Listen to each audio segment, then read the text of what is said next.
All right, here's part 2. I just flipped my diagram over and recorded the notes on the back. And yours might be different from this. Just keep in mind I used the class textbook, and then I went and found some resources online as well. Probably what many of you did. Your numbers might be slightly different, and that's totally okay. Some of these numbers are unknown exactly yet, as well as the temperatures and even the composition. There's a lot more research coming. But you can just kind of look through this. Here's what I have for the crust. I put both the oceanic and the continental because you're going to learn the difference between them. The temperature is here. The composition, oxygen, silicon, aluminum, and iron. The crust is solid and it's brittle, meaning it can crack and break easily. On to the upper mantle. You can see the numbers for yourselves there. And the composition, similar to the crust, more magnesium here in the mantle. It too is solid and brittle. Remember that the upper mantle and the crust make up the lithosphere.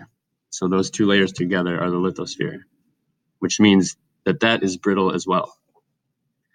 Okay, the asthenosphere. Instead of putting materials for number 3, I just wanted to emphasize here that this is from your textbook. It's a soft, weak zone of hot rock. I like that description. It's rock, it's hot, it's weak, and it's soft, which makes it solid but plastic.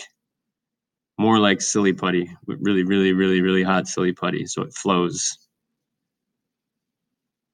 On to the lower mantle. Temperature's increasing, you can see, similar composition. It is solid, it's rigid with depth, and it's kind of plastic here. It flows very, very, very, very slowly. And it gets more rigid the deeper it gets. So it is rigid, solid rock, but it flows ever so slowly. Okay. The outer core, mostly iron. There is some nickel there, as far as they know. That is liquid, and you'll find out how they know that soon.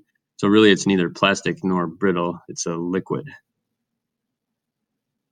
The inner core is hotter still. That is made of solid iron. And again, it's not really plastic, nor is it brittle. It's a solid ball of iron in the center of the earth, which is pretty cool. All right, I'll zoom back out here, and then you could probably freeze and check yourself.